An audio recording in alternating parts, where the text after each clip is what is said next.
C'est bientôt Noël, les petits. Cadeau, cadeau, cadeau. C'est Noël, c'est Noël.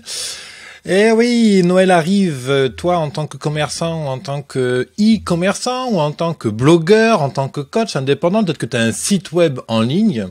Et ça peut être un super moment pour en profiter pour acquérir des nouveaux clients, activer des personnes qui tournent autour de l'entreprise mais qui sont pas encore clients. Et bien sûr, utiliser Noël pour travailler la fidélité de tes propres clients. Aujourd'hui, je t'ai préparé un petit épisode qui a pour objectif de t'aider à mieux appréhender toute la stratégie que tu peux mettre en place par rapport à ton site web et par rapport à Noël.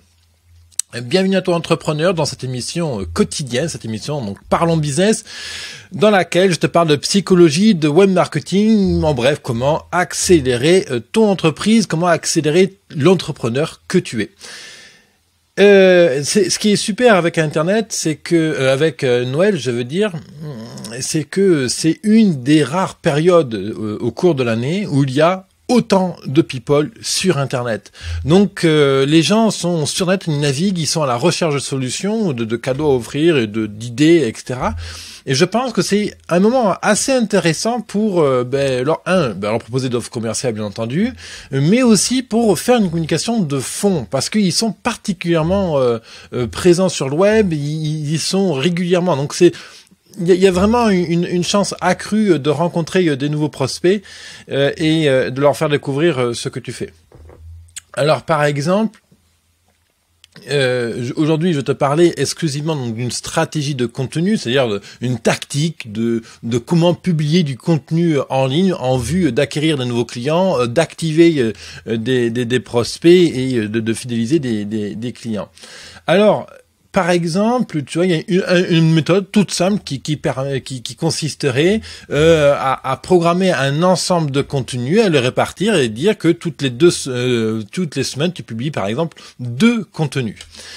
Donc ça sous-entend avoir une planification des sujets, une écriture ou des articles, ou des vidéos ou des podcasts où on va voir justement utiliser le contenu du contenu qui existe déjà sur le web et le programmer dans ta page Facebook, entre autres. On va parler de tout ça.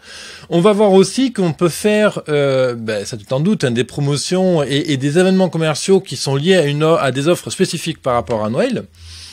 Et également, on va parler de quel type de publication il est surtout intéressant à faire au moment de Noël. Je vais aussi aborder dans cette émission toutes les astuces, tous les trucs à ne pas oublier qui peuvent vraiment faire une différence lorsque tu vas travailler sur ta communication. Alors, j'ai oublié de mettre la lampe. Tac, voilà. On va aussi parler donc des 4 niveaux principaux que tu dois travailler sur une stratégie d'acquisition client et de fidélisation. Alors, les 4 niveaux, j'en ai déjà parlé, c'est le modèle ART, donc acquisition, activation, rétention, referral et revenu. Nous, on va s'intéresser au niveau acquisition aujourd'hui, donc comment on va faire pour trouver des nouvelles personnes qui ne te connaissent absolument pas et faire en sorte qu'elles découvrent ton business, donc c'est l'acquisition. Ensuite, ces personnes, une fois qu'elles sont dans ton business, il faut, comme on dit, les activer. C'est-à-dire qu'il faut les engager dans ce que tu fais. Par exemple, un petit like sur Facebook, un partage de contenu, un commentaire, ce genre de choses. Un premier niveau d'activation. Puis le deuxième niveau d'activation, c'est quand ces personnes achètent effectivement un produit chez toi, donc là elles deviennent clients, et une fois que on a acquéri des clients potentiels, qu'on a activé ces clients potentiels en clients et qu'on les a donc transformés en clients, il faut maintenant faire ce qu'on appelle la rétention. La rétention, c'est de la fidélité. Comment on fait qu'est-ce qu'on fait pour que le client soit heureux, vive une belle expérience chez nous et qu'il a envie de rester chez nous. Et une fois qu'un client reste chez nous, eh bien, on parle de fidélité. Donc là, on parle de referral. Donc, quelle stratégie on met en place pour développer le bouche à oreille? Aujourd'hui, la stratégie de contenu que je vais te proposer, vraiment liée spécifiquement à cet événement, donc Noël. Alors bien sûr, après tu peux l'appliquer sur tous les événements que tu as, donc Saint-Valentin, ça peut être les soldes de printemps, ça peut être, je sais pas moi, tous les événements. La stratégie est globalement la même. Mais là, par rapport à Noël, l'idée, c'est que, par exemple, pour acquérir du trafic, si je reprends acquisition, activation, rétention, referral, si je reprends ces 4 niveaux, qu'est-ce que je peux faire pour acquérir du trafic spécifiquement lié à Noël? Eh bien, il peut être super intéressant de travailler tout ce qui est la publicité payante sur YouTube et sur Facebook. Il peut être particulièrement intéressant de travailler le référencement. Alors, par contre, si là, maintenant, tu veux travailler le référencement pour Noël, je te le dis clairement, c'est trop tard, le référencement. C'est il y a 6 mois ou il y a 1 an qu'il fallait le travailler. Mais ça fait partie des stratégies de fond qui sont super intéressantes. Et il y a aussi, et il faut pas l'oublier, le marketing de rue, en anglais street marketing, qui peut être un excellent levier ultra rapide pour envoyer du trafic sur son site web, parce que souvent, tes confrères omettent complètement cette stratégie d'acquisition client. Donc des flyers, si tu vends des pulls bien chauds, admettons tricotés main, il peut être intéressant d'imprimer un flyer à 5000 ou 10 000 exemplaires et d'aller les distribuer dans la rue main à main, par exemple sur un marché, sur des événements, sur des salons, sur des foires, sur tout type de prestations comme ça où les gens sont là pour accueillir en fait ton message commercial. On verra dans cet épisode-ci quoi mettre sur le flyer. Il ne s'agit pas de dire le meilleur pull, le moins cher du monde sur telle boutique en ligne. Il s'agit d'être beaucoup plus subtil, beaucoup plus fin sur la tactique de communication. Ensuite, au niveau de l'activation, on peut utiliser des campagnes téléphoniques. Oui, le téléphone marche encore très bien, le SMS entre autres. On peut utiliser l'email. Évidemment, l'email est un excellent levier d'activation. Et aussi, on retrouvera bien sûr tout ce qui est vidéo et publication sur Facebook. On va retrouver également tout ce qui est création de contenu en ligne pour vraiment inciter les gens à te consulter et à observer la valeur que tu peux avoir. Ensuite, au niveau de rétention, on va utiliser l'email, on va utiliser bien sûr les campagnes Facebook pour travailler la rétention. C'est-à-dire la rétention, tu as quelqu'un qui est déjà client, comment on fait pour le fidéliser?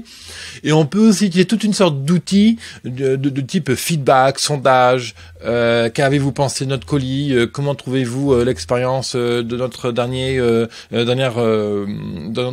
échange, etc. C'est une manière très simple de demander ce que pense le client et de l'engager en fait dans l'évolution de ton produit, de ta marque, etc. Et du coup, il va se sentir concerné, il va se sentir engagé. En général, quelqu'un qui répond à un sondage, c'est quelqu'un qui a vraiment envie de te voir améliorer, que il a vraiment envie de continuer à bosser avec toi.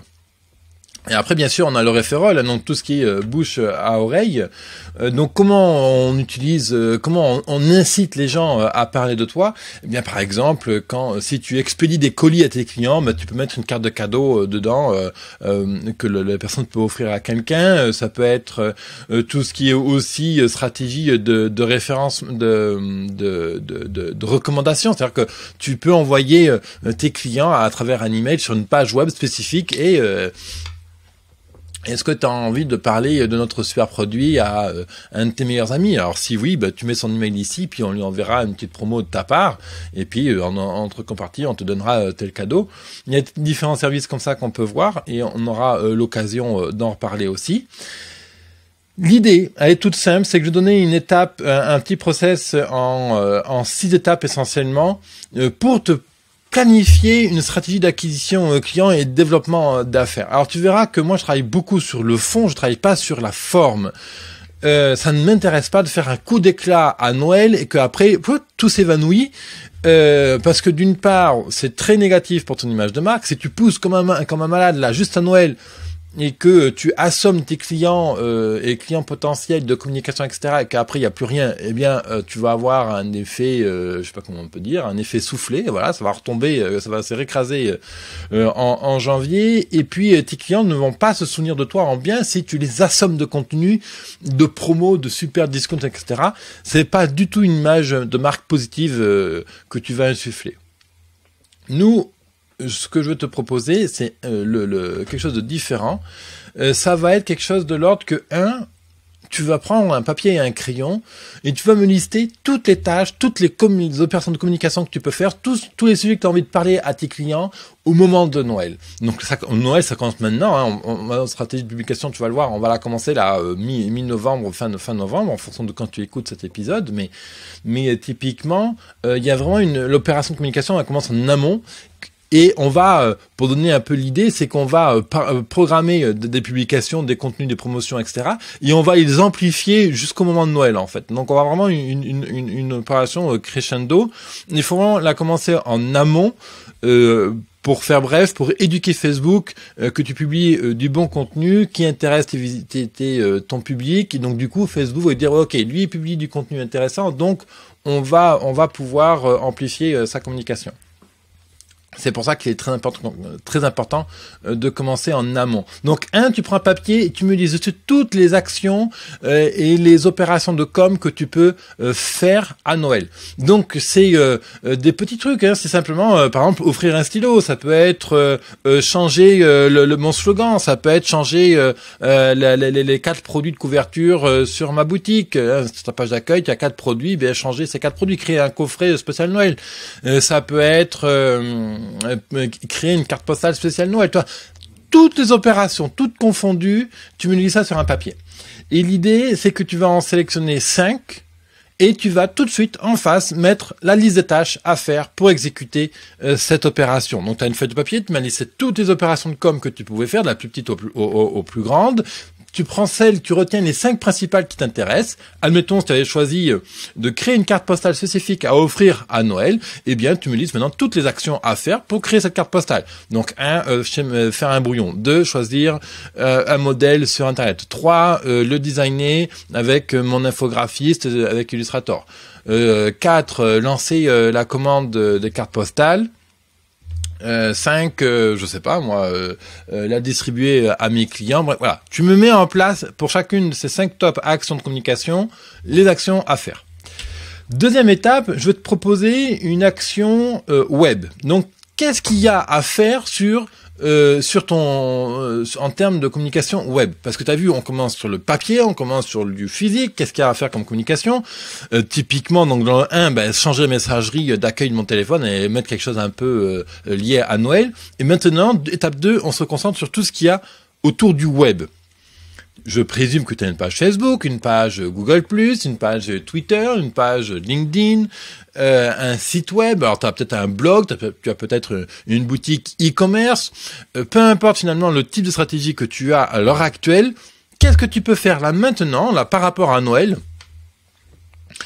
pour avoir une communication plus homogène par rapport à Noël. Donc là, pareil, tu me listes en vrac toutes les actions et tu vas en choisir 5 ou 10 en fonction de ton activité évidemment et de ce que tu souhaites faire et tu me mets en face de tout ça les actions à faire. Par exemple, si tu as décidé de changer la page d'accueil de ton site web, de ton blog, de ta boutique e-commerce, quelles sont les actions à faire pour changer? Et puis donc du coup, tu schématises sur un papier, il n'y a pas besoin de chercher midi 14h, tu prends une feuille A4, tu me lises dessus, tu fais le schéma de ce à quoi tu aimerais, comment tu aimerais transformer ta page d'accueil. Donc coffret cadeau tel endroit, telle guirlande de Noël ici, tel sapin, machin, voilà.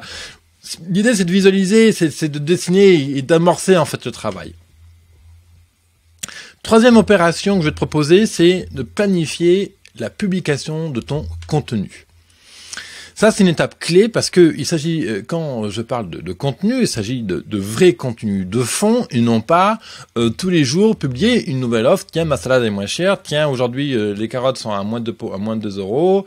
Tiens, aujourd'hui, je fais moins 50% sur tel truc. Non. Les gens se lassent très rapidement de ce genre de promotion. Ça ne marche pas. On n'est pas assez discount. On n'est pas la Redoute qui peut mettre, je sais pas combien de milliers d'euros derrière une campagne Facebook. D'accord? Donc, sois malin et ne fatigue pas ton public. Donc, imagine, justement, tu me listes en vrac tous les sujets que tu peux traiter et qui va intéresser ton public. Si, justement, tu travailles tout ce qui est autour de la beauté, eh bien, liste tous les sujets qu'une personne typique de ton public peut être amenée à avoir besoin par rapport à cette période spécifique Noël. Par exemple, si tu parles de beauté, eh bien comment se préparer pour Noël, comment conseiller sa fille pour son maquillage de Noël, quelle robe choisir, les tenues mode chic, voilà, tout ce qui peut concerner autour de la beauté. Et tu peux être aussi périphérique par rapport à ton sujet. Il ne faut pas hésiter à être périphérique pour justement être périphérique. Ça te permet d'aller chercher des clients et être un peu plus large sur son spectre de communication habituel. Et tu me listes en vrac tous ces sujets-là. L'idée maintenant, c'est que tu vas essayer de les organiser dans l'ordre dans lequel tu souhaites les publier. Et voilà, par exemple, J1 tu parleras de ça, J2 de ça, J3 voilà. Donc tout simplement tu peux prendre un petit fichier Excel et puis lister les différents sujets et puis les organiser dans l'ordre dans lequel tu aimerais les aborder. Il y a rien de définitif, hein, tu peux après plus tard bouger tout ça. L'intérêt, c'est de rendre visuel, de matériel, physique, en fait, la liste des sujets que tu peux traiter. Ne te pose pas la question de savoir si tu vas écrire, faire des vidéos, etc. Oh là là, comment je vais publier autant de contenu, j'ai pas le temps, etc. T'inquiète pas, je vais te parler de ça juste après. L'idée, c'est que maintenant, si tu décides donc de publier, 3 contenus par semaine, il y a 4 semaines à Noël, on va considérer qu'il y a encore 2 semaines là ici, donc en novembre, donc tu prévois à chaque fois 3 lignes par semaine, d'accord? Et donc sur tes 3 lignes, tu as les sujets que tu aimerais traiter. Je te cache pas que l'idéal, en termes de publication, c'est de publier tous les jours sur Facebook. Et sur ton blog. Évidemment, plus tu publies souvent, plus c'est top pour être présent sur Facebook et acquérir du client. Ce qui est intéressant maintenant que tu as ton calendrier de publication, c'est de commencer à rédiger et à publier ton contenu. Alors, ce qui est intéressant, c'est que si tu travailles sur WordPress et avec Facebook, c'est que tu peux programmer, donc rédiger tes articles sur WordPress et programmer leur date de parution. Le grand intérêt pour toi, c'est que tu peux comme ça travailler sur 1 mois, 3 mois, 4 mois d'avance. Là, admettons, tu te bloques 2 jours dans ta semaine et tu t'occupes que de la stratégie de contenu. C'est-à-dire que tu vas rédiger tes titres, etc. Tu vas tout rédiger pendant 2 jours. Tu fais que ça. Hein. Il ne s'agit pas de rédiger des articles de 5000 mots. Il s'agit de rédiger des articles de présence, donc 500, 800 mots. Ça peut être tout à fait satisfaisant avec des photos, des reportages photos, des vidéos, en fonction de comment tu travailles à l'heure actuelle. Et l'idée, c'est que tu préécris tes articles, tu les préprogrammes, tu les prépublies dans WordPress en mettant les dates et les heures de publication.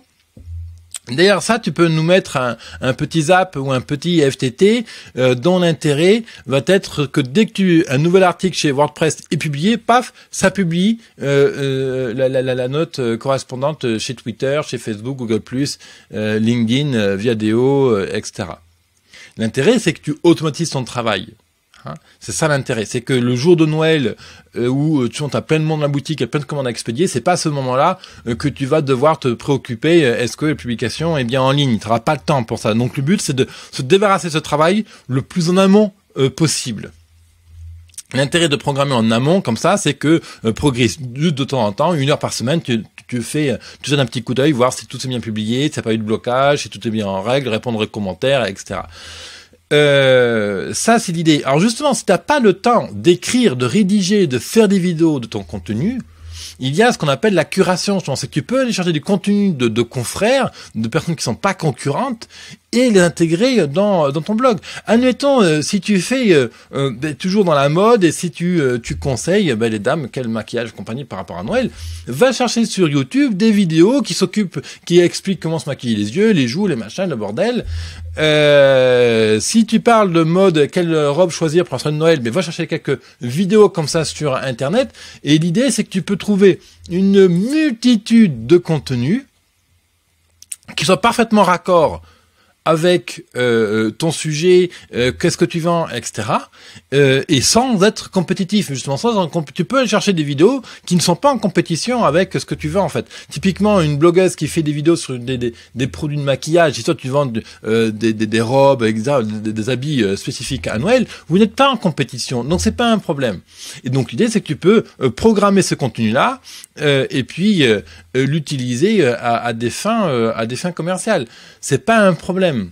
D'accord? Ce qu'il faut pas, c'est par exemple, si tu vois un article, une blogueuse a rédigé sur son blog qui parle tel produit de beauté, il ne faut pas faire de copier-coller de son texte et le coller dans ton blog. C'est pas ça. La curation de contenu, c'est que tu fais un lien direct vers son blog, bien entendu. Qu'est-ce que va en retenir ton public à toi? Ton public va retenir que régulièrement tu publies des articles de qualité qui les aident, qui répondent vraiment à leurs problématiques, qui vraiment tu leur apportes de la valeur. C'est ça que va retenir ton public. Donc faut pas avoir peur d'envoyer ton public de temps à autre sur des blogs de consoeurs et confrères. Évidemment, si tu as un blog avec une boutique e-commerce en ligne, bon, c'est clair que tu vas pas t'amuser tout le temps à envoyer ton trafic de Facebook vers des sites de blog qui n'ont rien à voir avec toi. C'est très clair, là, c'est un peu dommage puisque tu vas perdre du trafic. Donc, par exemple, il vaut mieux rédiger un article qui titre les 5 meilleurs articles pour bien se maquiller le soir de Noël. Et donc là, tu rédiges un article, tu intègres 3-4 vidéos et tu pointes et tu cites des résumés et tu mets la source dessous. Donc l'intérêt, voilà, là, ça peut être tout à fait acceptable. Donc, je résume. 1. Planifie toutes les actions commerciales, papier, etc. que tu peux mettre en œuvre par rapport à Noël. 2. Regarde toutes les actions de communication que tu peux faire, mais cette fois par rapport à Internet. Tout ce que tu peux travailler sur ton blog, site e-commerce, page Facebook, etc. Tu les listes et pareil, en conséquence, en face, tu mets la liste des actions à mettre en œuvre là, maintenant. 3. Prépare ton calendrier de contenu et considère que tu publies 2 fois par semaine, 3 fois par semaine. Et donc là, liste les sujets que tu souhaites traiter, aborder pendant toute cette période. Et donc, tu commences à rédiger les articles. 4e point, donc tu rédiges, tu prépublies des articles, tu programmes ton contenu sur WordPress, tu mets en place un petit IFTT et Zap. Alors je t'avais il y a maintenant un mois à peu près, j'avais publié des articles, des émissions de Parlons Business sur comment automatiser son blog. Je t'invite directement à rechercher dans les anciens articles automatiser IFTT, IFTT, donc I comme j'en sais rien, comme idole, F comme François et 2T comme Théodore. IFTT, c'est un service web qui permet de programmer et automatiser des opérations. Donc tu peux tu peux le programmer même pareil sur YouTube. Tu peux faire des vidéos, les uploader sur YouTube et les programmer à l'avance. Pareil sur Facebook. Aujourd'hui, tu peux préparer des posts et programmer leur publication automatique. Donc 1, tu as travaillé les opérations de communication. 2, tu travailles les actions à faire sur le web. 3, tu travailles ton calendrier de contenu. 4, tu écris, préprogrammes la publication de ton contenu sur ton blog, etc. 5, tu mets en place la décoration spécifique à Noël. Oui, mais quelques petits messages sympathiques liés à Noël. Par exemple, sur ta page Facebook, la photo en haut, tu peux la changer, mettre une déco Noël ou une photo de l'offre qui est spécifique à Noël, quoi. Bref, changer un peu les décos pour faire un peu de mouvement sur ton site. Et 6e point, établis de manière stratégique qu'est-ce que tu fais pour chaque niveau de travail avec ton client. Je te rappelle qu'on travaille sur 4 niveaux: l'acquisition, l'activation, la rétention et le referral. Quelle action commerciale tu mets en face de chacune de ces opérations? Acquisition, par exemple, tu mets en place un flyer et justement sur ton flyer, tu titres: tu as froid, tu recherches les meilleurs pulls en laine. Voilà un guide complet sur comment choisir les meilleurs pulls en laine. Le guide sur monsite.fr/guide. Et l'intérêt, c'est que donc tu vas distribuer ce flyer sur le prochain marché, admettons de la laine en Savoie. Si tu habites en Savoie par exemple. Et là, l'intérêt, c'est que tu vas distribuer ce flyer là. les gens vont voir, tiens, moi aussi je voulais acheter un pull en laine pour ceux qui sont intéressés. Et ils vont aller sur ton site, monsite.com/guide. Et ça, en fait, ça les envoie directement sur le super guide qui leur explique comment choisir un bon pull en laine. Bien entendu, tu vends des pulls en laine, donc tu les invites derrière à visiter ta boutique. Mais tu commences d'abord par proposer de la valeur avant de proposer un acte d'achat. Et ce genre d'opération de street marketing, donc de distribution de flyers de masse, comme ça, en main à main, pas sur les bagnoles, de main à main, sont extrêmement productives. Si tu es informaticien, paye-toi le culot d'imprimer du flyer et de dire comment choisir son PC et en faire comment choisir son PC, le guide complet sur monsite.com/guide, et tu t'amuses à distribuer ça devant un Darty, devant un Apple Store. Juste une opération de distribution de 30 ou 40 minutes, tu peux facilement passer 500 ou 1000 flyers, en fait, ce genre d'opération. Donc, c'est très, très intéressant. Paye-toi le culot d'aller devant une boutique de Darty ou de Apple Store. C'est tout à fait légal. Ou juste, par exemple, si dans une ville où tu as un parking payant et tu sais que c'est une zone commerciale, tu te mets à la sortie de ce parking payant et tu distribues ton flyer à ce moment-là. Puis tu as la courtoisie, je sais pas comment dire, l'acte citoyen, on va dire ça comme ça, de ramasser les flyers que les gens jettent sur le sol. Comme ça, t'as ni de problème avec les forces de l'ordre et pas de problème avec tes confrères concurrents. Et c'est très bien. Et je t'assure que moi, j'ai fait ce genre d'opération de communication et ça marche de manière excellemment bien. Donc, acquisition, activation, rétention, référol. Acquisition, opération de street marketing par exemple. Acquisition, ça peut être aussi de publicité payante chez Facebook. Justement, pourquoi je te parle de calendrier de contenu, de publication régulière, c'est que par exemple, à chaque fois que tu fais une publication sur Facebook, tu mets 2 € de budget de communication sur une communication Facebook, donc pour booster, 2 € pour booster ta communication. L'intérêt, c'est que tu vas vraiment atteindre toute ton audience, et même voir un peu plus à chaque fois. Et si tes communications sont vraiment pertinentes et qu'elles amènent de la valeur et que les gens les consultent, qu'ils les lisent, dans ce cas-là, c'est intéressant parce que Facebook va voir, ah tiens, une publication c'est intéressante, on va pouvoir amplifier l'intérêt et la diffusion de ces publicités. Ensuite, on a l'activation. Donc là, une fois que tu as récupéré les emails ou que tu as de la visite, utilise justement le pixel Facebook ou les emails pour faire des publicités Facebook ultra ciblées ou pour faire des campagnes emailing pour rappeler que le guide existe ou pour proposer l'existence d'un deuxième guide, et ainsi de suite. Ensuite, on a l'activation de l'achat, justement. T'as proposé sur ton flyer aux gens de venir te voir sur Internet pour consulter un super guide, pour choisir un super bon pull en laine, ou pour choisir le PC pour faire un bon choix, pour choisir son ordi à s'offrir à Noël. Et là, bien sûr, tu proposes le top 5 PC entre 500 et 800 €. Voilà. Et puis, bien sûr, tu fais des liens vers ta propre boutique e-commerce. Ou si tu vends en boutique physique, t'as pas de boutique en ligne, propose de prendre aux gens de prendre rendez-vous avec toi pour te voir dans ton magasin, ou te passer un coup de fil sur ta ligne portable ou ligne magasin, ou bref, invite un passage à l'acte pour activer dans cet acte d'achat. Rétention, pareil, email, fais de l'email, récupère le plus tôt possible des emails. Rétention, si t'as un commerce, t'as forcément des emails. Prépare une campagne emailing. Donc là, pareil, c'est en parallèle avec ton calendrier éditorial.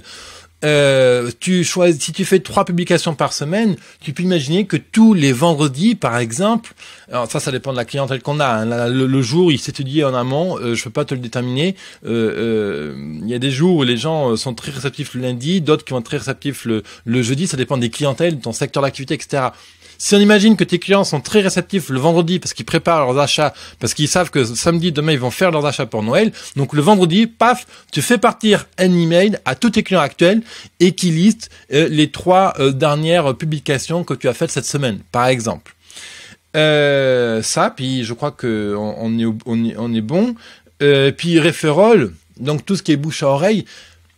invite tes gens à participer à des sondages, à des quiz, à des enquêtes, à visiter ton site et leur dire qu'est-ce qu'ils en pensent. Interroge-les sur, tiens, t'as acheté mon produit de crème de beauté, machin, mon pull, en octobre. Qu'est-ce que t'en penses? Dis-moi sincèrement, qu'est-ce que t'en penses? Est-ce qu'il te démange pas trop? Est-ce qu'il est très confortable à porter? Est-ce que tu le portes tous les jours?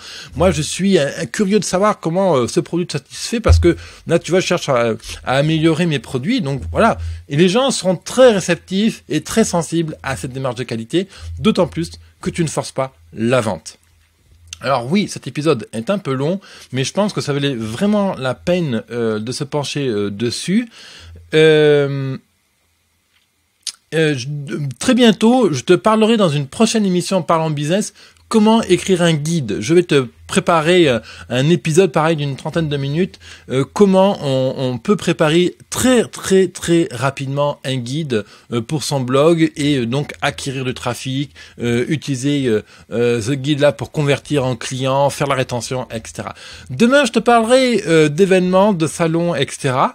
Puis samedi, je te parlerai aussi de massage d'ailleurs, de détente. Donc voilà. Allez entrepreneur, prépare bien tout ça pour Noël. C'est un gros coup à ne pas manquer. Même si tu n'as rien à vendre à Noël, mets en place cette stratégie de communication pour fidéliser et développer ton trafic. Et puis d'ici là, tu sais que moi j'ai besoin de ton aide. Tu peux m'aider. J'ai besoin de sujets. Et j'ai besoin de savoir de quoi tu as besoin, quelles sont tes problématiques, etc. Donc tu peux m'aider en répondant à ce sondage, à ce très rapide sondage d'1 minute, ces 3 questions sur biz200.fr/ tu peux m'aider. Ces 3 questions, en fait, l'intérêt c'est que tu me parles de ce qui te tracasse aujourd'hui et je répondrai à ces questions dans les prochains épisodes. Je te remercie vraiment d'avance de me donner 1 minute pour ce sondage sur biz200.fr/ tu peux m'aider. Moi, tu sais, ça m'aide beaucoup et pour vraiment te montrer la considération que j'ai pour l'aide que tu as, quand tu réponds à ce sondage, derrière, je te donne gratuitement une formation sur Business Temple, Business Temple qui est mon espace de formation en ligne. Donc moi je te retrouve de l'autre côté sur son sondage et puis demain sur la prochaine émission de Parlons Business. Allez, à très vite entrepreneur. Bye bye.